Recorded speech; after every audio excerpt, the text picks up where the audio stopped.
मनुष्य संख्या का ध्रुवीय रूप polar form of complex number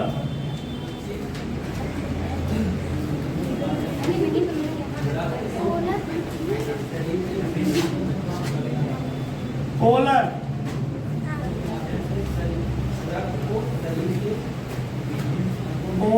form of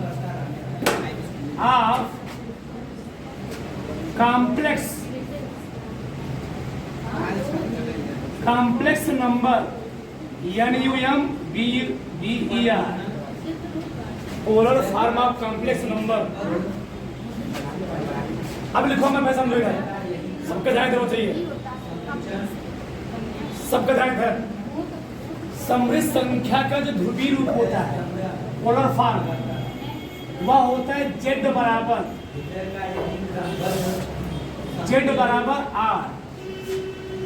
Z बराबर तुम्हारी किताब में एकदम विस्तार से चीजें लिखी गई है।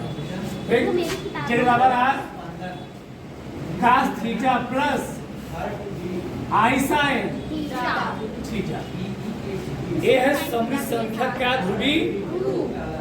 Z बराबर क्या होता है? R cos theta plus I sin theta.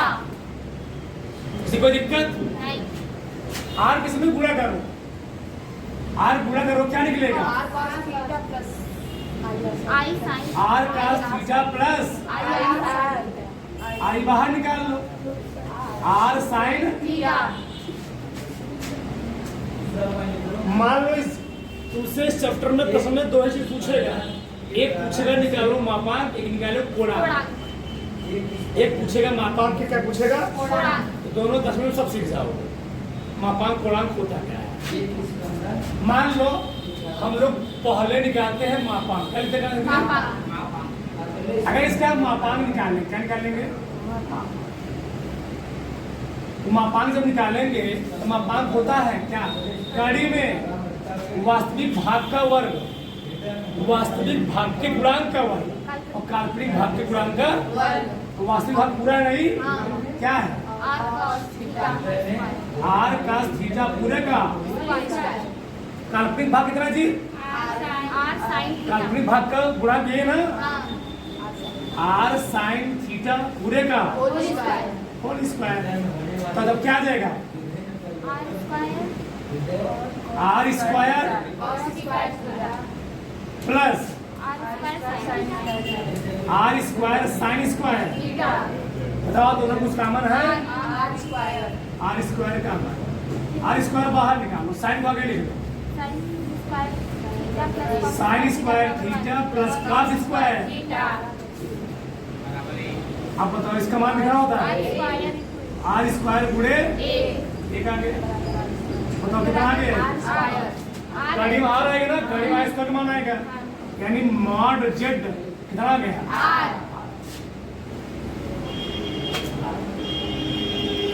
अभी तुम जाओ इसका मतलब क्या है, अभी तो डिटेल में जाना बस 5 मिनट हो गया। लेकिन हम मैटर क्या है, जो समृद्ध संख्या होता है, किसी समृद्ध संख्या हम लिखते कैसे हैं? समृद्ध संख्या मैं तुमको लिखने का तरीका बताया हुआ है। कहते हैं x plus i, x plus i y, x plus i y। इसको हम दिखाते भी जेड से, किसे दिखाते हैं जी?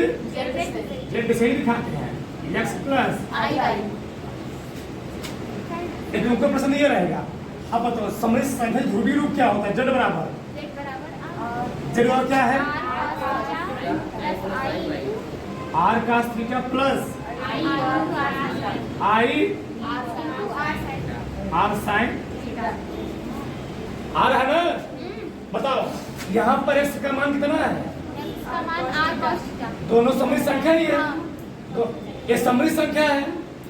वास्तविक भाग प्लस काल्पनिक भाग, ये ध्रुवीय रूप है क्या जी? ये ध्रुवीय रूप में समृद्ध संख्या है। बताओ इसको मान लो समीकरण नंबर 1, क्या मान लो? इसको मान लो समीकरण नंबर 2। बताओ यक्स का मान इसमें कितना है, तो तुलना करोगे। यक्स का मान है आर कॉस है। बताओ वाई का मान कितना है, आर साइन। अब इसको तुम मानो समय, जैसे मैं स्टेप बाय स्टेप लिख रहा हूं ऐसे तुमको प्रश्न भी लगाना है। ये समीकरण कौन सा हो गया, दो। समीकरण 1 और 2 को दोनों को वर्ग करके जोड़ दो, नहीं समझे। समीकरण 1 और समीकरण 2 दोनों पक्षों को वर्ग करके जोड़ने लिखेंगे। चलो समीकरण 1 तथा समीकरण 2 के दोनों पक्षों का वर्ग करके दोनों पक्षों का वर्ग करके जोड़ने पर पहले ही लिख लो, पहले इसका वर्ग कर लो। तो क्या बताओ, आर साइन, कोई लिख लो, कोई लिख लो, ठीक, कोई लिख ले, कोई दिक्कत नहीं है, लिख लो जो द्वारा मन के वो लिख लो। बताओ फिर क्या होगी, आर कॉस थीटा पूरे का, इसका मान कितना है, वाई स्क्वायर, इसका मान कितना है,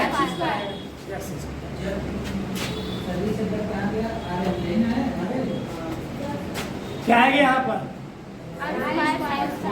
are square sine square, r square cos square. सही चल रहा है, गलत चल रहा है, सही चल रहा है। चलो आगे, इसको क्रम से लिखो, एक्स स्क्वायर प्लस इधर उसका मान है आर स्क्वायर, क्या बचा, sign square theta plus cos square theta, कितना गया, एक्स स्क्वायर प्लस, इसका मान फिक्स है एक, क्या गया, आर स्क्वायर कितना आ गया, आर बराबर क्या जाएगा, कड़ी में एक्स स्क्वायर प्लस, और इसी को हम लोग कहते क्या है, मापांक। देख रहे हो आज क्या है, यही है मापांक। यानी मॉड जेड चाहे क्या है, चाहे आर का है, उसका फार्मूला क्या होता है, यानी जो सवालिया दिया रहेगा, जो प्रश्नवा दिया रहेगा, यक्स का वर्ग कर देंगे, यक्स के गुणांक का वर्ग कर देंगे, यानी वास्तविक भाग के गुणांक का वर्ग कर देंगे, और काल्पनिक भाग के गुणांक का वर्ग करके निकाल लेंगे, उसका वर्गमूल निकाल लेंगे, क्या निकल आएगा, इसी को हम लोग कहते हैं मापांक। तो मापांक का फार्मूला हो गया ई, क्या हो गया, हम मान लो हमको निकालना हो कोणांक, क्या निकालना हो, कोणांक। तो समीकरण 2 में समीकरण 1 से भाग दे, देखो ध्यान से लिख रहा हूं मैं, लिखूं लिखता हूं, समीकरण 2 में कोणांक निकालने के लिए हमेशा तुमको ध्यान रखना है, समीकरण 2 में समीकरण 1 से भाग देना है, तभी सकता है, क्या आएगा, समीकरण 2 में समीकरण 1 से भाग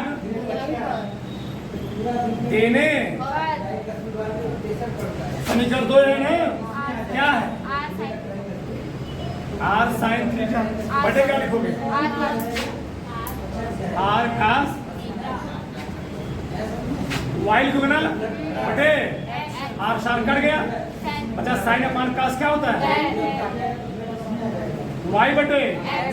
अच्छा बताओ वाई किसका मान है, वास्तविक काल्पनिक का, एक काल्पनिक भाग है, यानी जो फार्मूला निकल रहा है tan थीटा, इसी को हम लोग कहते क्या है, प्रूफ कर रहा पूरा, प्रूफ के साथ, ये मापांक निकला, क्या निकल रहा है? पूर्णांक। बताओ y किसका भाग है? वास्तविक काल्पनिक का, यानी काल्पनिक भाग बटे वास्तविक भाग। काल्पनिक भाग बटे क्या लिखेंगे? वास्तविक भाग। यानी हम अगर काल्पनिक भाग के गुणांक में वास्तविक भाग से भाग दे देंगे तो क्या निकलेगा? तो काल्पनिक वास्तविक भाग का वर्ग करके और काल्पनिक भाग का वर्ग करके दोनों को वर्गमूल निकालेंगे, क्या निकालेंगे? मापा वास्तविक भाग। ये दोनों फॉर्मूला चैप्टर में जो काम करा पूरा मैंने प्रूव कर दिया। उधर लिखो, महत्वपूर्ण बिंदु है, डालो महत्वपूर्ण बिंदु, महत्वपूर्ण बिंदु।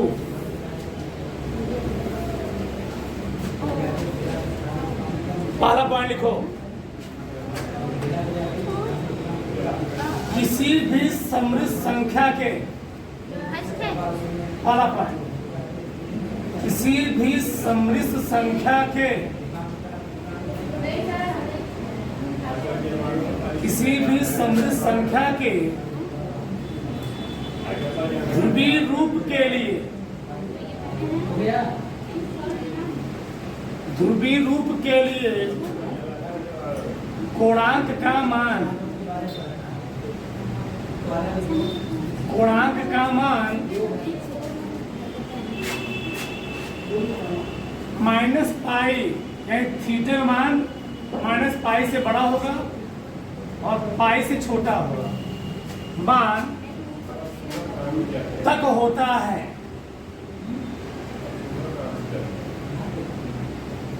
इसका मतलब ये है, बहुत ध्यान देना, कोणांक का जो मान आएगा, क्या कोणांक का जो मान आएगा उसका मान क्या कहा था पापा जी? थीटा का मान माइनस पाई से बड़ा होगा तो पाई से छोटा, यानी माइनस 180 से बड़ा होगा थीटा का मान, ये 180 से माइनस 180 से बड़ा प्लस 180 से कोणांक का इसके बीच होगा। और देखो पॉइंट नंबर 2 लिखो, किसी भी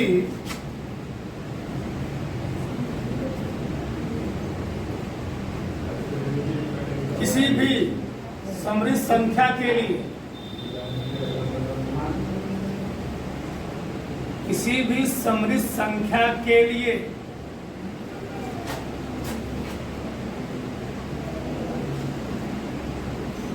कोणांक का हमेशा मुख्य मान लिया जाता है। हमेशा ध्यान रखिए, कोणांक का हमेशा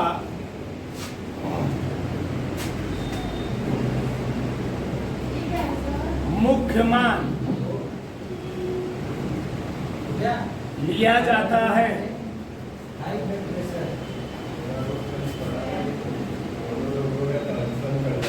नीचे लिख लो, उसी में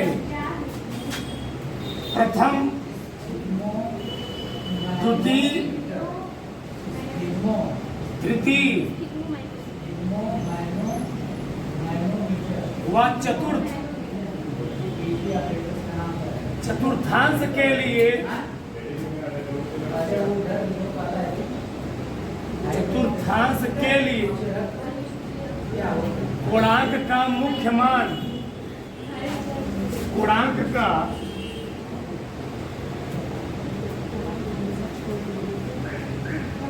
मुख्य मान क्रमशः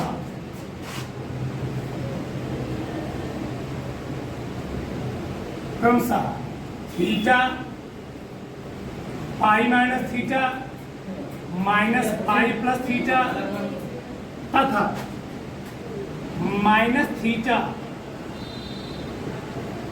होता। बस इतना पॉइंट बहुत है। ध्रुवीय रूप, ध्रुवीय रूप को हम लोग कहते थे त्रिकोणमितीय रूप, तो लिखवा नहीं रहे, बसना ध्यान दो। ठीक, किसी भी समृद्ध संख्या के ध्रुवीय रूप के नाम और क्या होता है? त्रिकोणमितीय। देखो ध्यान से इधर, इसका मतलब क्या है? समृद्ध संख्या के कोणांक का जो मान निकलेगा, सीधे जो मान निकलेगा वो -180 से बड़ा होगा प्लस 180 छोटा होगा, यानी इससे न तो कम से इसी बराबर, इसी बीच में होगा गुणांक का मान। अब प्रश्न उठता है अगर पहले चतुर्थांश पड़ेगा तो पहले चतुर्थांश में हम चेंज नहीं करेंगे, लेकिन जब दूसरे में पड़ेगा क्या करेंगे उसको हम पाई में घटाएंगे, पाई में से घटाएंगे। अगर तीसरे में पड़ेगा क्या करेंगे? अच्छा कैसे मालूम चलेगा कि पहले में पढ़ रहा है? अगर पहले में पढ़ेगा तो वास्तविक भाग काल्पनिक भाग दोनों क्या होंगे? प्लस। दूसरे में पढ़ेगा तो वास्तविक भाग क्या होगा? माइनस, काल्पनिक भाग क्या होगा? प्लस। और तीसरे में पढ़ेगा दोनों मिले क्या होंगे? चौथे में पढ़ेगा ठीक। अगर पहले में पढ़ा तो फिर लिखेंगे, दूसरे में पढ़ा तो पाई माइनस थीटा, तीसरे में पढ़ेगा लिखेंगे माइनस पाई प्लस, चौथे में डाल लो फिर सवाल लगवा दो बड़क से। चलो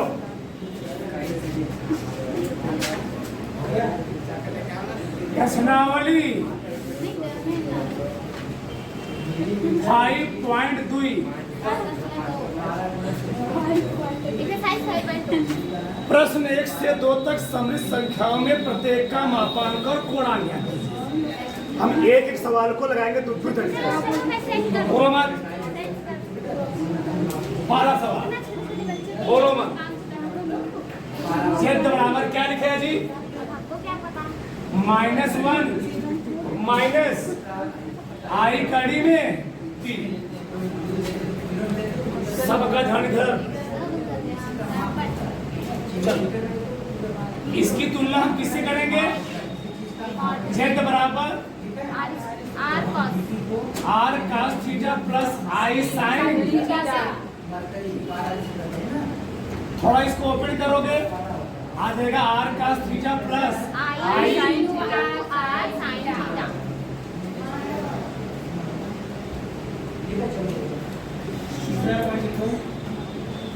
ये भी जेड जहां देखो वहां भी जेड।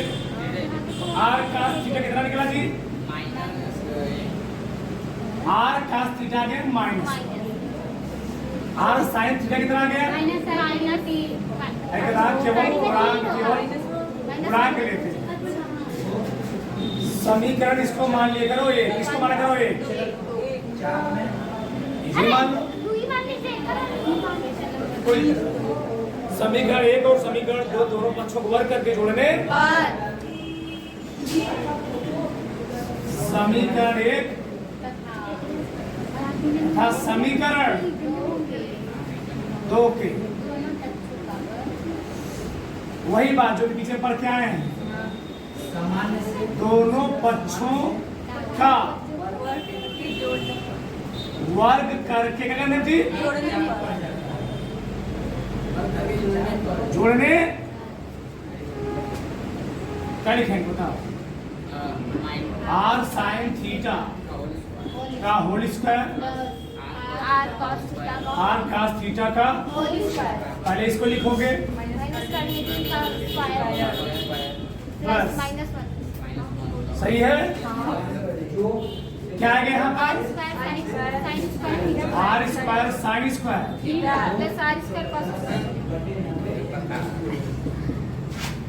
करीब 3 का स्क्वायर 3, 1 का स्क्वायर 1, इसका मतलब दोनों में sin square theta plus cos square, sin square theta plus cos square बराबर 3 है 4। अच्छा करी में जाएगा ना, इसका मान कितना आया? 1। r का मान कितना आ गया जी? 2। मापांक कोई माइनस में आता नहीं है, इसमें आएगा प्लस में। तो मापांक को आ गया 2। कोणांक निकालिए। अब कोणांक को निकाल लें।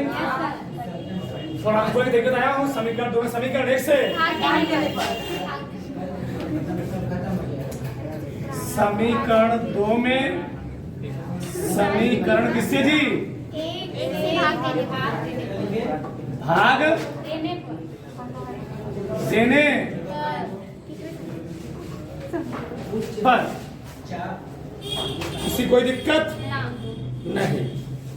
जब भाग दोगे तो क्या आएगा? आर साइन थीटा बटे आर कास थीटा बराबर y by माइनस कड़ी 3 बटे माइनस 1 आर सर कट गए हाँ साइन अपान कास क्या होता है आगे कड़ी में 3 अब बताओ tan में कहा मान कड़ी में 3 होता है थीटा बराबर यानी tan थीटा बराबर क्या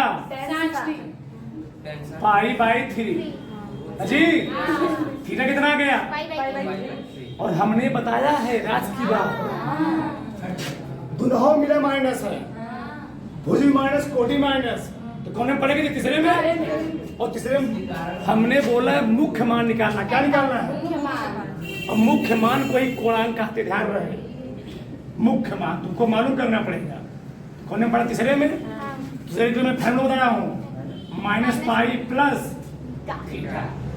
माइनस पाई पाई बाई 3 तो हल कर लोगे तो आएगा माइनस 3 पाई प्लस पाई आएगा माइनस 2 पाई बाई ये आगे कोणांक ये है मापांक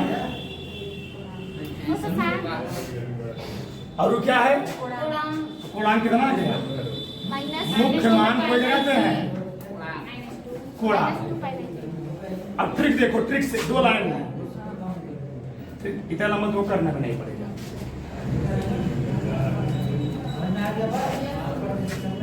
प्रश्न क्या दिया है z बराबर -1 आई कड़ी में मापांक निकालने का हमने फार्मूला लिखवाया अभी जस्ट आर बराबर कड़ी में x² प्लस कड़ी में -1 का स्क्वायर गुणा है ना कड़ी 3 का 1 का स्क्वायर 1 कड़ी 3 का स्क्वायर कड़ी में मापांक को कितना आ गया वही मेरे कर दो ये वाला सही है अब देखो कोणांक बोलो मत कोणांक मैंने फार्मूला लिखा था tan थीटा बराबर काल्पनिक भाग बटे तो काल्पनिक भाग कितना है यहाँ पर माइनस कड़ी में वास्तविक भाग कितना है कट गए कहाँ होते हैं tan पाई बाई थीटा या पाई बाई 3 किसी में पड़ेगा तीसरे में जब कोणांक निकालोगे मुख्य मान निकालोगे कोणांक ये मुख्य मान तो लिखा है ये कोणांक लिखे यानी तो मुख्य मान क्या लिखा करो मुख्य तो minus pi plus pi by क्या देगा बता दो 2 तरीके बता सम नहीं सम क्या आएगा सम में क्या है दो फटाक से दोनों तरीके सही है और ट्रिक से और फार्मूले से दोनों सही है